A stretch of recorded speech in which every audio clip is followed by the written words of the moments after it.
All right, let's get right into it. Today, we're taking a look beyond the picture-perfect brochures to see what it's really like to buy a new home in Barefoot Lakes, that big master plan community out in Firestone, Colorado. We're going to give you the kind of reality check every single buyer needs before they get too far down the road. I mean, it is so easy to see the appeal, right?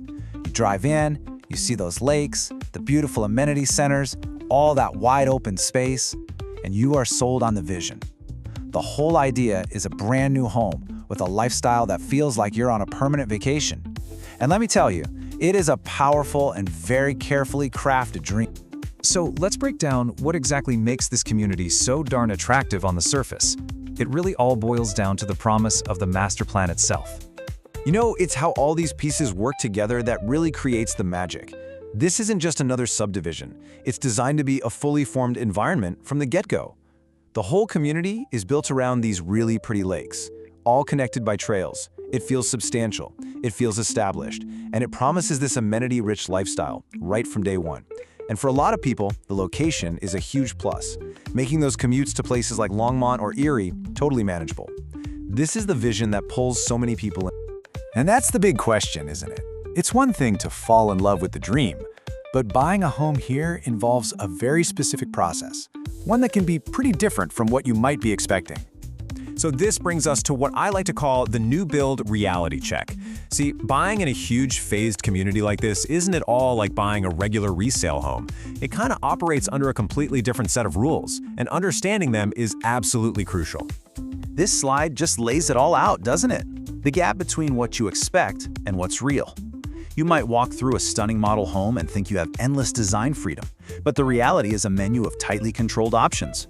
You see all the mature trees and landscaping and assume the whole neighborhood is done, but active construction is still very much a part of daily life in the newer phases.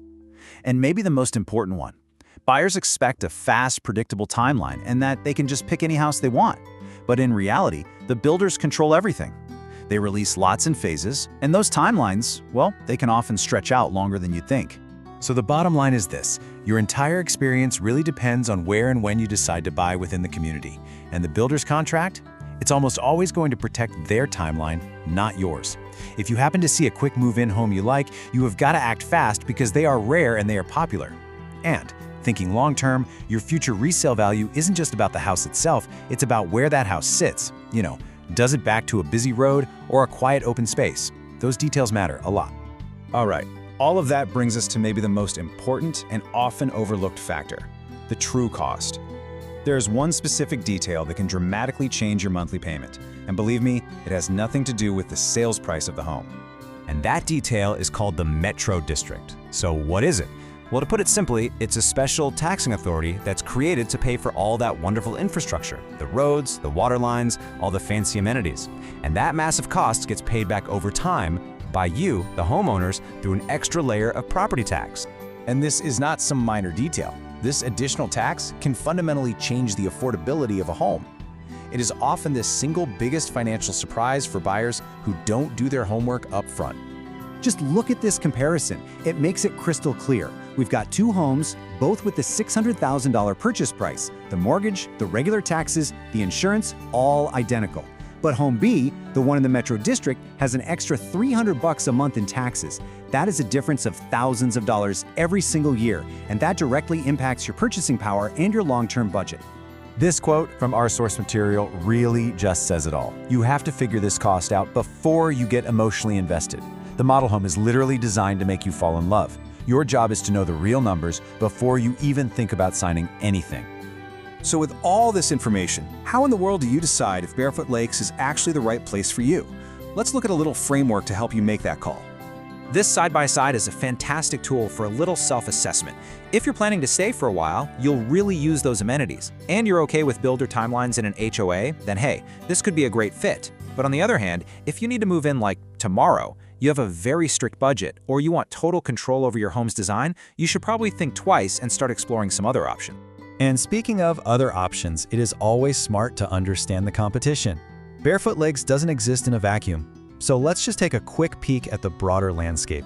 So, nearby you have places like Erie Highlands and Collier's Hill over in Erie. They offer a pretty similar master plan feel, but they come with their own unique mix of builders, school districts, and, you guessed it, their own Metro District tax structures. Even right there in Firestone, Prairie Village offers a different take, with different lot sizes and density. The key takeaway here is to compare these communities on the critical points, not just on whose model home looks the prettiest. Which brings us right to our final thought. As you walk through that perfect, staged model home, just remember what we've talked about today.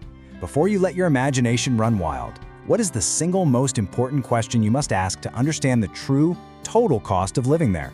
Knowing the answer to that, that's the key to making a really smart decision. Thanks for tuning in.